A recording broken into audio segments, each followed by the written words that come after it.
Сәлем достар, менің көптен күткен рум-тур видеосына қош келдіңіздер. Көп созбай біз бастаймыз, менің комнатама қош келдіңіздер. Мен комнатымды солдан оңға қарай көрсетейін. Есікте менің барлық сумкаларым ілініп тұрады. Мынау менің барлық әшекейлер тұратын комодым, немесе шкафым деп айтсам болады. Бұның сол жақ шетінде менің барлық әтірлерім тұрады, ал оның астында менің алқаларым сақталады. Ал мынау кішкентай қорапшада менің цепочкаларым тұрады. Ана жақта көп тұрғандарында менің лактарым, ал оның астында менің қол сағаттарым сақталады.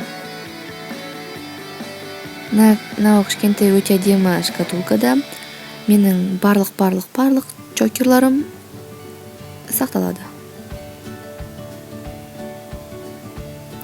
Мынау өте әдемі шкатулканың үстінде менің көп қолданатын 3 лакым тұр, ал олардың тартпаларында ештеңке жоқ. Мынау өте әдемі менің стеллаждарымның бірі, бұл менің гвоздик сырғаларым тұратын стеллаж.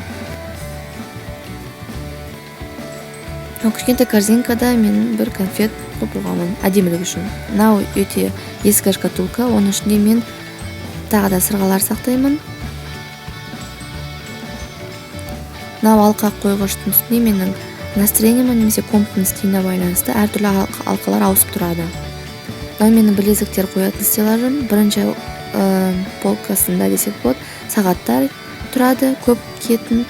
Екінші несіне менің тастан жасалған браслеттерім тұрады, және де шипы браслеттер сақталады.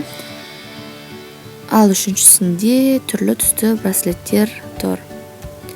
Мына менің очки салатын қорабым, және екі шетінен өте әдемі игрушкалар.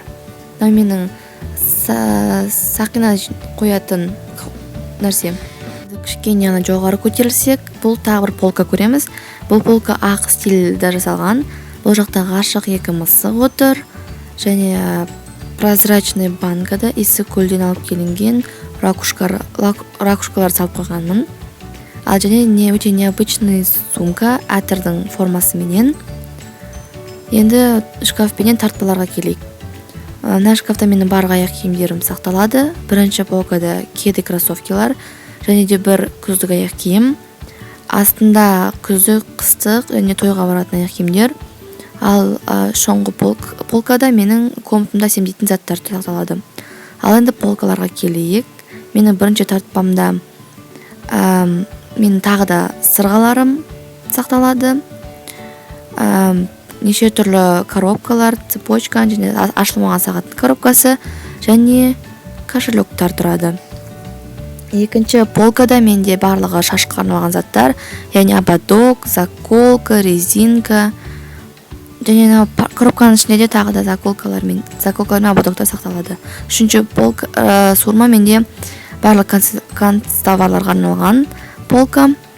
Төртінші тартпада менде технологияның заттар, яғни папкалары, фартуғы және менің ескі суреттерім сақталған альбом тұрады. Енді төсекке келейік. Мен төсегім өте өзіме ұнайды, үлкен, мягкий. Оның үстінде аю, Барселонаның эмблемасы бар жастық және арбуз жастық тұрады. Менің төсегімде де 2 тартпа бар. Оның бірінші суырмасында менде қалың пижамалар менен ескі көйлектер сақталса, екінші суырмасында пастельдерім тұрады. Төсектің бас жағында менде ноутбуктың коробкасы, ақ менің тақтам және домбыра тұрады. Мына менің үлкен киімдер тұратын купе шкафым, ар жақ менің інімнің комнатасы болып келеді. Ал енді бірінші есігін ашып көрейік. Бұл жақ бірінші есігінде менде солдан оңға қарай көйлектер, шуба, пальто, 2 курткам және баскетболдың олимпийкасы менен баскетбольный формаларым тұрады. Үстіңгі жағында менде жаздық киімдер және қалың джемперлерім тұрады. Ал астыңғы жағында менде шапкалар, қазір киіп жүрген орамал, яғни шарф и астында жазда киімге салынған сумка менен рюкзактар тұр. Екінші есігінде менде барлығы үстіге арналған заттар, яғни футбол оңнан солған оңға қарай футболкалар мен жемпілерге ауысады, яғни қара түстен ашық түске дейін. Ал үстіңгі жағында менде шляпалар, 2 жаздық, 1 күздік и 1 биге арналған шляпа. Астыңғы жағында менде 2 коробкада мен носкилерім, және на сумкада менің комнатымда артық қалған сувенирлар сақталады. Ал астында менде 2 рюкзак, ал оның артында менің ескі ертегі кітаптарым, және нау бутылка мен тренировкаға су алып барам, және менің бұрынғы мен қолөнерге барғам, соның бусылары сақталады. Мынау менің рабочий столым. Бұның енді студент бастайық. Студия көріп тұрғандарыңыздай календар тұрады, маймыл жылына арнап алынған. Сол жағында менде биологияның анықтамасы жазылған стикер тұр. Ал сол жағысынан бастайық. Бұл жақта өте әдемі пенал, ішінде тоқтар бар, керек емес.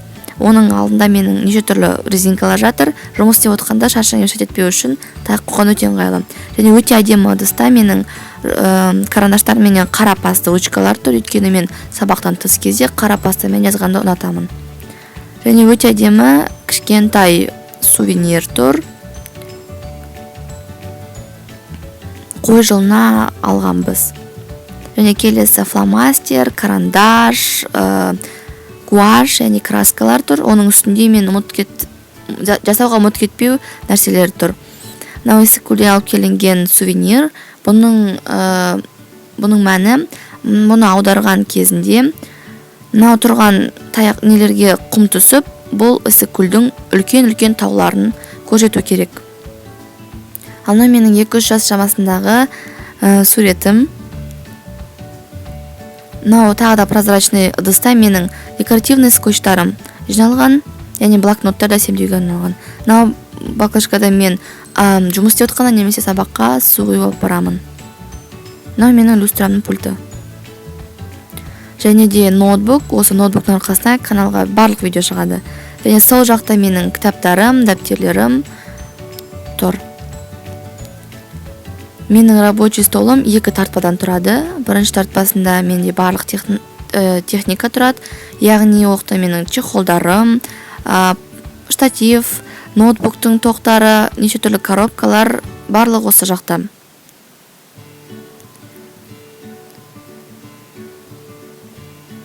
Келесі 2-ші сумада менде тағы да канцелярия. Бұл жақта өте көп блокнот, наклейка, стикер, фломастерлар, скотч, ленталар сақталады. Ал оның астында менде өте ескі доп болған, 3-4 жыл болып қалған шығар, және де пенниборд.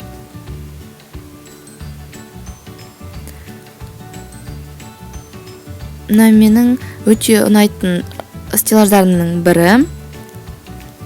6 полкадан тұрады. Бірінші жағында менде күшік отыр. Бірінші полкада менде Майкл Корс сумка, оның артында мамамның ескі кітаптары, және Париждағы Эйфелева башня, және киндердің ойыншықтары тұрады. Екінші полкасында менде сабаққа арналған кітаптар, ескі пеналдар, және мына коробкада менің барлық солнцезащитный очкиларым тұрады. Және бұл жақта менің қызыл куәлігім тұр. Оның тұрысы бекер емес, өйткені ол мен сабақ оқығым келмей жатқанда маған соған қарағанда маған бір рух береді, яғни мотивация береді, десем болады. Және бір қызбенен менің пена для ван тұр. Үшінші полкада менде қосымшаның дәптерлері және қосымша кітаптар, яғни шын кітап, есеп шығаруға арналған кітаптар, және өте әдемі лампа, оны влогта көргенсіздер қалай жанатынын. Және қазақтың әрине домбырасы, және Қытайдан алып келінген конфет, оның ішін ашсаңыздар конфет шығады, бірақ та мен оны жемей естелік ретінде сақтап қойдым. Үшінші полка қыздардың полкасы десем болады. Оның артында шашты тіктеуге, шашты бере алуға арналған құралдар тұр. және мынау бана пакеттің ішінде менде бомбочка для ванн сабындар бар. Мына жақта да 2 бомбочка тұр. Ал мынау пакеттің ішінде менің барлық брелоктарым сақталады.